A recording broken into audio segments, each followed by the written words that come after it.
कि प्रिया नाम की एक टैलेंटेड फुटबॉल प्लेयर का ट्रीटमेंट करते वक्त एक डॉक्टर ने नेग्लिजेंस दिखाते हुए लिगामेंट की सर्जरी के बाद कंप्रेशन बैंडेज इतनी ज्यादा टाइट बांध दी थी कि बेचारी उस प्लेयर का पैर पहले तो सड़ने लगा, फिर पूरा पैर ही काटना पड़ा और पैर काटने के बाद भी इंफेक्शन इतना फैल गया कि उसकी जान बचाई ही नहीं। असल में प्रिया एक 17 साल की लड़की थी जो चेन्नई में रहती थी और काफी गरीब फैमिली से थी। वो एक बहुत अच्छी फुटबॉलर थी और क्वीन मैरीज कॉलेज में फिजिकल एजुकेशन की फर्स्ट ईयर की स्टूडेंट भी थी। वो ऑलरेडी डिस्ट्रिक्ट और स्टेट लेवल तक का फुटबॉल खेल चुकी थी और उसका ड्रीम था कि स्पोर्ट्स कोटा से उसे गवर्नमेंट जॉब मिल जाएगी। प्रिया के फैमिली वालों ने सोचा कि सर्जरी करवाने से पहले सेकंड ओपिनियन लेना सही रहेगा, तो वो Rajiv Gandhi government general hospital में चले जाते हैं। वहां भी उनको यही रिकमेंड किया जाता है कि देखो सर्जरी तो करनी ही पड़ेगी और बेहतर होगा आप गवर्नमेंट पेरिफेरल हॉस्पिटल से सर्जरी करवा लो क्योंकि वो आपके पास भी पड़ेगा। लेकिन डॉक्टर की स्टुपिडिटी तो देखो, सर्जरी के बाद ब्लड क्लॉट से बचाने के लिए जो कंप्रेशन बैंडेज बांधी गई वो इतनी ज्यादा टाइट बांध दी कि बेचारी प्रिया की राइट लेग में ब्लड सप्लाई ही कट ऑफ हो गई। अब तुमने क्या घंटे का एमबीबीएस किया है जब तुम्हें यही नहीं पता कि बैंडेज कितनी टाइट बांधनी है और कितनी लूज। इस टाइट पट्टी के बांधने से प्रिया के राइट पैर में ब्लड फ्लो रिड्यूस हुआ, ब्लड वेन्स डैमेज हो गई,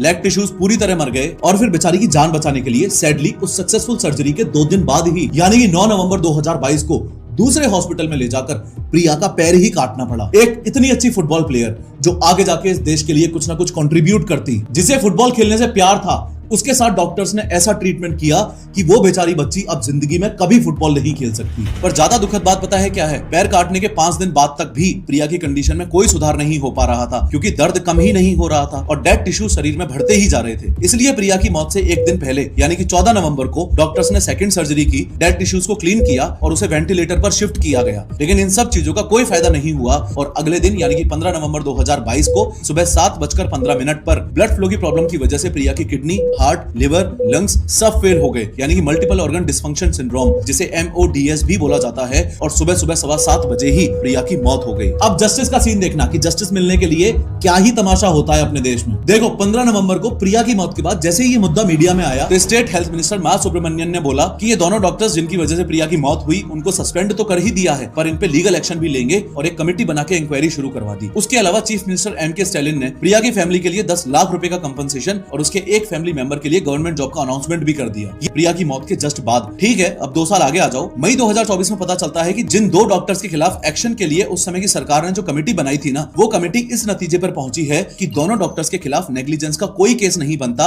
और कोई एक्शन नहीं लिया जाएगा। ये खबर जब सामने आई तो प्रिया के भाई लॉरेंस ने बताया कि हमें तो पता भी नहीं है कहां क्या कौन सी इंक्वायरी चल रही है, हमसे तो किसी ने इस बारे में आज तक बात भी नहीं की है और खुद ही कंक्लूजन पर पहुंच गए। लॉरेंस ने यह भी बताया कि डॉक्टर्स और स्टाफ के खिलाफ मतलब जब आप डॉक्टर्स पे ही भरोसा नहीं कर सकते तो क्या ही सोच के आदमी हॉस्पिटल्स में जाए। और ये कोई हवाई बातें नहीं है जो सिर्फ इंस्टाग्राम या यूट्यूब पर हो रही हो। आप, मैं, हम सब जब हॉस्पिटल्स में जाते हैं तो इस डर और चिंता से अच्छे से